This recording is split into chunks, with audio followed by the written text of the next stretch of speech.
This is the Norris Group's Real Estate Investor Radio Show, the award-winning show dedicated to thought leaders shaping the real estate industry and local experts revealing their insider tips to succeed in an ever-changing real estate market. Hosted by author, investor, and hard money lender, Bruce Norris. Hey everybody, it's Aaron Norris. This is a live recording we did on December 18th of our T&G Economic Update newsletter. It's typically only part of our VIP subscription, but to celebrate our upcoming market timing report, California Real Estate on Borrowed Time, coming up January 26th, we decided to open it up to our entire network.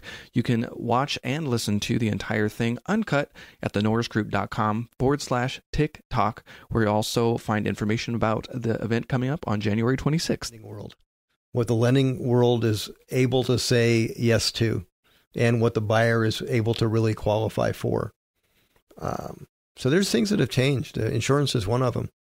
I've got part of my family just had to qualify for, they just signed up for insurance, $900 a month.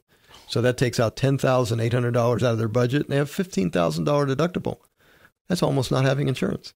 So there's some of these things that are kind of subliminal that take away affordability because you have to consider, I've got to pay that. What's interesting about that to me is the lending world doesn't consider insurance payments in the same world as they do car payments. That's a monthly expense, and it's getting big compared to other things. So we'll take a look at affordability and what we have left and how it might be affected. Just to make it simple, what if you have a lending policy that says, okay, you have to have an 800 FICO score to get a loan? Well, affordability in the past would be, it wouldn't be very valid to say, okay, well, we're going to go back to 17%. So obviously some things have changed, and we'll talk about that. Sales and inventory, talking about sales are declining. How common is that? What's the mix of the inventory? That's always tells you how healthy it is and how close you are to having a downturn. Talk about the lending industries and where they're at and the types of programs, if they're coming out, where they're getting to be more aggressive to where you might have some of the same thing. Interest rates, history of Fed changes. So now the Fed's going to come to a decision here. It's very interesting to me, the things that are being said. So the Fed fund chief, which I forget the name, I can't think of his name. In October, he basically said that we're moving to get to accommodation, basically a midpoint for interest rates, but we're nowhere close to that. That was in October. And now we're in December, and it's a coin flip where they're even going to make a rate change. I mean, they probably will, but that's how things have deteriorated. You have stock market going down 500 points every other day, building in the fact that their interest rates are probably going to go up and the game's starting to change. So that's a real important factor going forward because they changed the payment, they changed the affordability. So it'll be interesting to see employment, taking a look at the historical numbers, where California is, where the employment's coming from, and where it's not coming from. That's as important. Trustee sales, the numbers, not only for the California, but per county, the ratios that we're at right now. And that's one thing that can change very enormously. If you start having a shift in people's ability to make payments, let's say you had a lot of unemployment, you had a lot of migration out because of that, that can change. But there's a ratio that we get concerned about if we see that. Right now, of course, there's almost nothing. That'll be another thing you'll see in the news. Okay, trustee sales go up 100%. Well, that means there's 4 of them instead of 2, basically.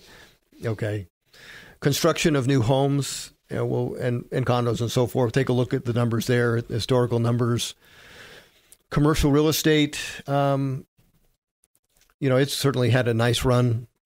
That's one category that seems to be very overpriced to me. If you own an apartment building, you got to be pretty excited what happened to your valuations, and you maybe love it. You're just going to keep it forever. If you bought an apartment building for the reason for it to go up, guess what? It did. And if it's in a lousy location, I would not own that anymore. One of the things that's really important is how commercial real estate was financed this time. Not just commercial real estate, but loans on loans for businesses. So the businesses that build buildings and so forth or take risks, that type of thing, they got financed very differently. And so one of the chapters, and I'm a little bit ahead of myself, deals with that. And that'll be fun. New edition. Family budgets and debt growth. So we take a look at 3 phases of, people's lives, for instance, when they have kids, when they don't. They live in San Francisco, Fresno. What literally is an income that's necessary? It's very different. And take a look at the prices that the real estate takes out of their monthly budget. Demographics and migration shifts. California is the leading exiter of domestic migration at this point, and apparently that's not going to dissipate. We're having that in the middle of a pretty good economic time, and people are leaving. Retired readiness or senior financial stability. This is very important to the concept of, okay, we're not able to pay your retirement anymore. That isn't going to fly. That's just, they don't have, the median senior is reliant very heavily on Social Security and Medicare and their retirement, whatever they have in work. That's going to be a very difficult thing to change. National debt and other broken promises. Just take a look at the numbers and where the trajectory is headed. The problem with this is our national debt's locked and loaded, and so is the promise path. And you take a look at that. The only place the budget has room, and doesn't really have room, but it's on discretionary spending. They call military discretionary spending. So it just keeps going down as a percentage, and you just have to be really careful about that. Presidential outcomes. So we've had that chapter before, and now we have some more additional years. So this is one of the things that we took a look at last time and said, okay, we're overdue for a recession. Well, when I shouldn't have ever bought into that, because I hear that a lot for real estate statistics, and it has nothing to do with time. It has to do with the maturing of charts. And so take a new look at that. And it's an interesting thing, because in the first 2 years, President Obama enjoyed a Republican Congress. And a Democratic Congress? Or you said, you mean Trump had... What did I say? Obama, no, I'm sorry. Yeah. Trump enjoyed Republican House and Senate, and that's not very normal. And so, and now he doesn't. So it'll be interesting. There's changes that get involved in that, and that's important to real estate.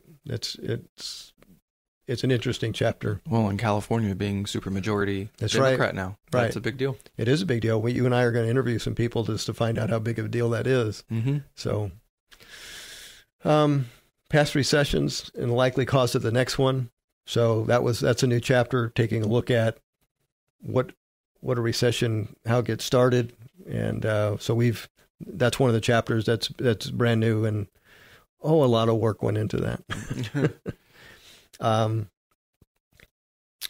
How different investments respond to recessions. So we took a look at recessions from 1970 on, plugged in gold, stock market, real estate, just to see the damage path. One thing that's interesting, recessions typically are less than a year, and real estate doesn't respond in that time frame at all. So it gets affected for much longer periods of time. How prices declined in the past. So we'll take a look at all the numbers of the declines and the percentages and see what we might be able to see this time. 19, we have an alternative ending. So California certainly changed, and we'll take a look at not just the end numbers, but we'll take a look at the path that I think might actually occur, because that's very different. The trajectory, as we call it, is going to be more painful than I first thought. So we're going to go down before we go back up. Talk about why I went to Florida, and really take a look at Florida. We're gonna do an event in Florida that people will be invited to at the timing event. But we'll just take a look at the numbers, some of the numbers of like median price and the odometer and all those things that we calculate for California. We've calculated for Florida. It's just a much more affordable place and a very much safer landing for a downturn. And for people who've attended the Cashing In on a Boom and some of our how-to, if you're not familiar with our market timing events, this is 250 pages, 400 charts. It's Y2. We won't be covering the how-to piece at all. No, that's a good point. What's interesting, sometimes we get the opposite crowd when we do something. We say, well, where's the timing and the charts? Well, this is the timing and the charts all day. Yeah. I have read so many technical documents in the last 4 months preparing for this. My brain is full. I remember thinking last night when I went to sleep, I don't have to read a technical document tonight.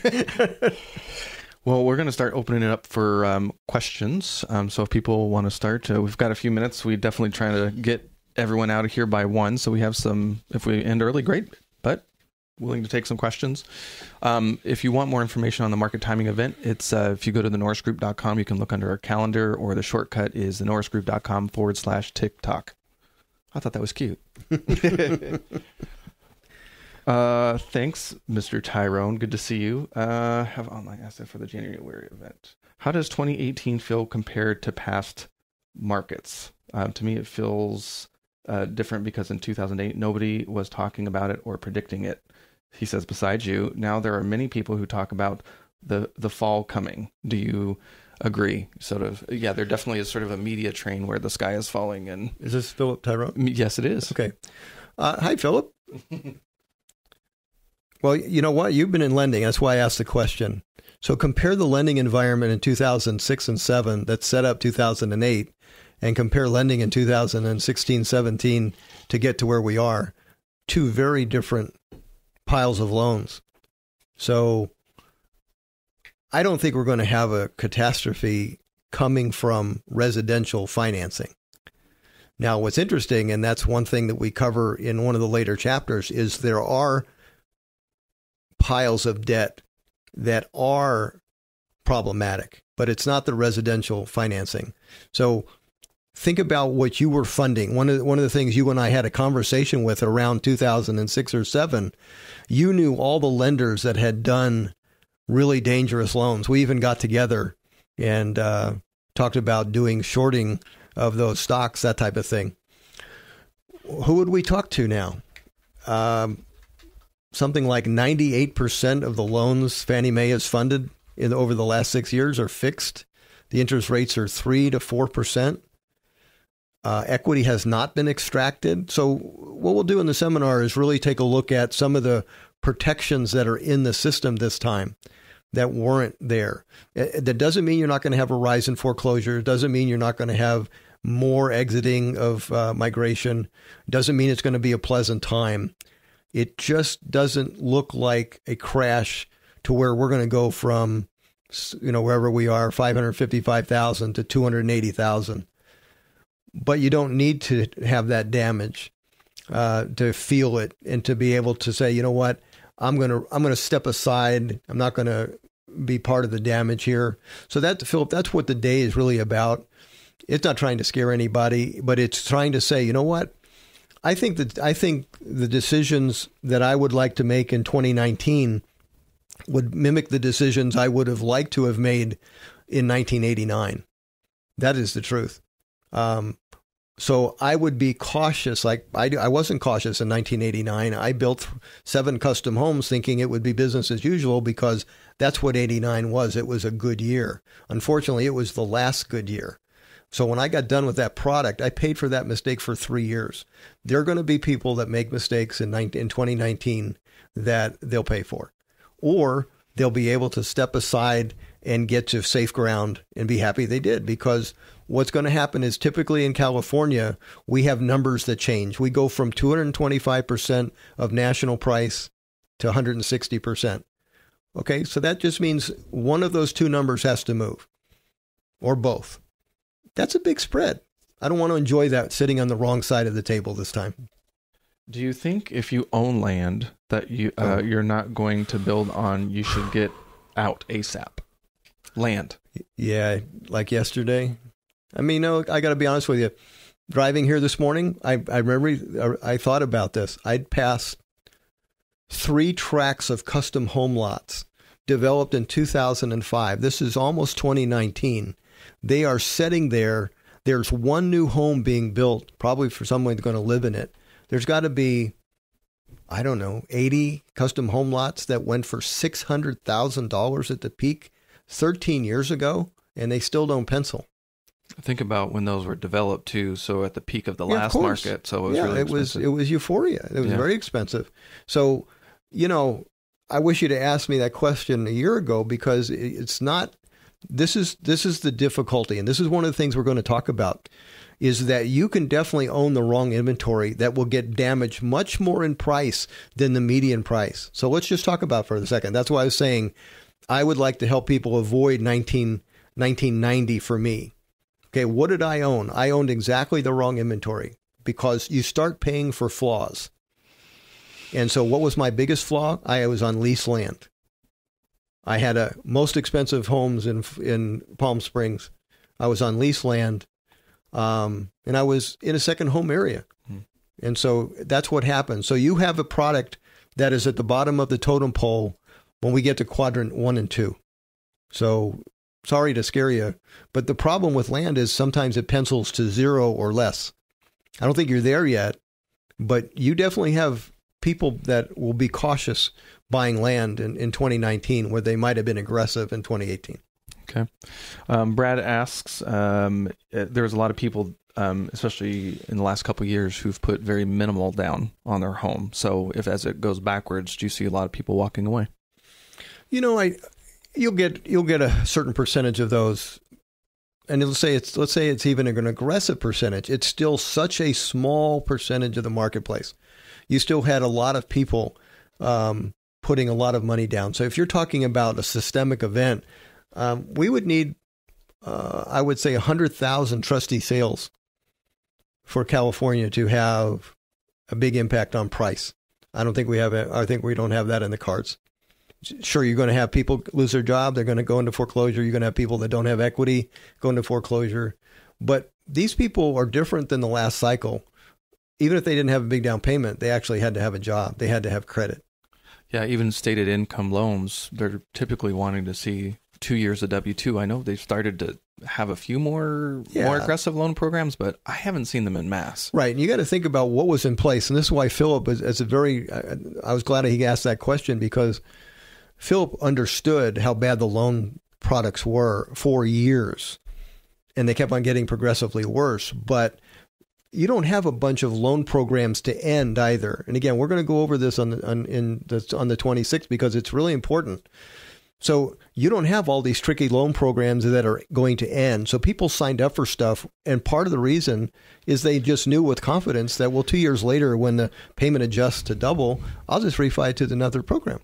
Well, there isn't any other program, but fortunately, there's not that product that's in place. What's in place is a fixed rate loan. If you put down 3% and you can't afford to keep it, okay, you're going to lose it. But what happens now when the lenders don't get paid? Do they rush out and foreclose? No, they say, let's make a deal. Let's do a loan mod. Mm-hmm. Or we'll take the property back. We'll write you a check, do cash in lieu of foreclosure, and we'll give it to Mike Novak Smith for a rental. So there's a whole new playbook that's in place. So again, not trying to teach the seminar here, but that's the safeguards. We've got some scary parts, but we have some safeguards too.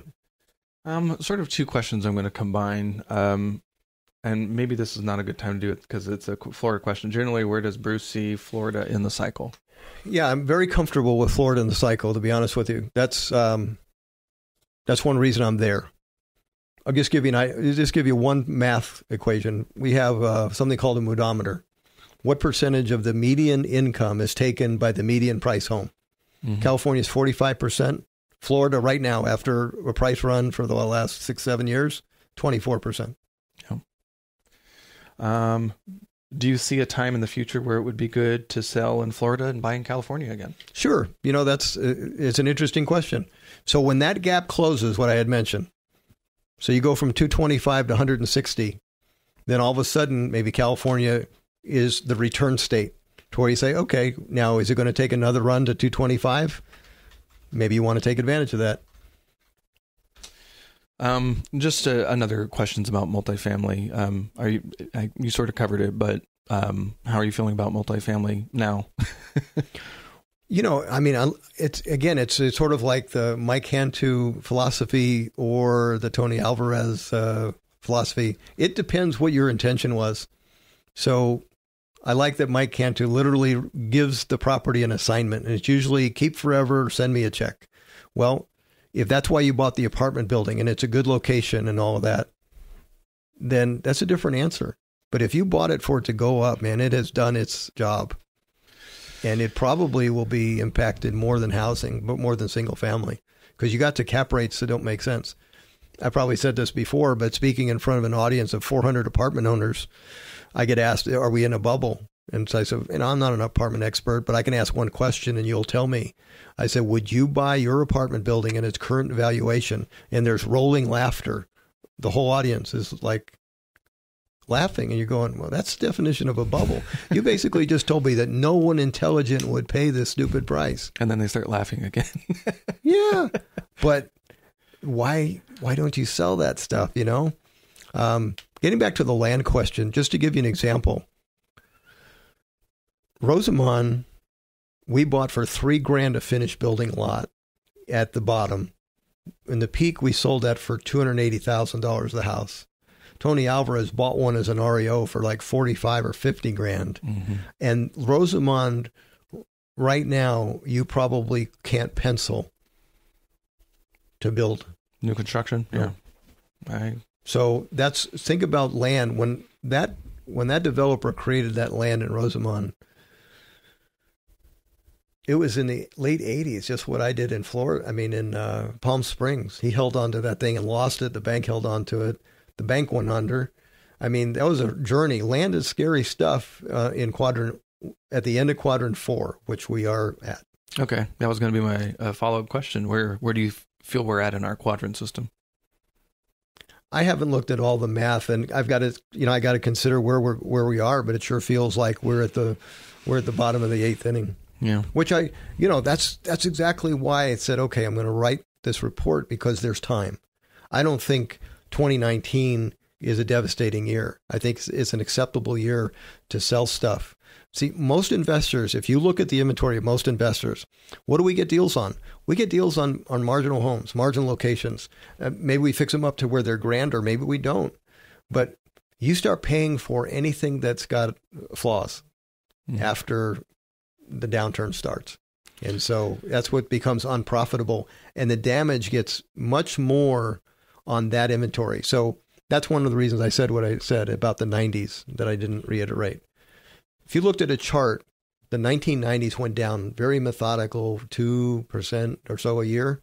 My inventory went down 30% the first 6 months. The dirt that in Palm Springs went down from $60,000 a lot to nothing. You couldn't give it away. So you can have the wrong inventory. Yeah.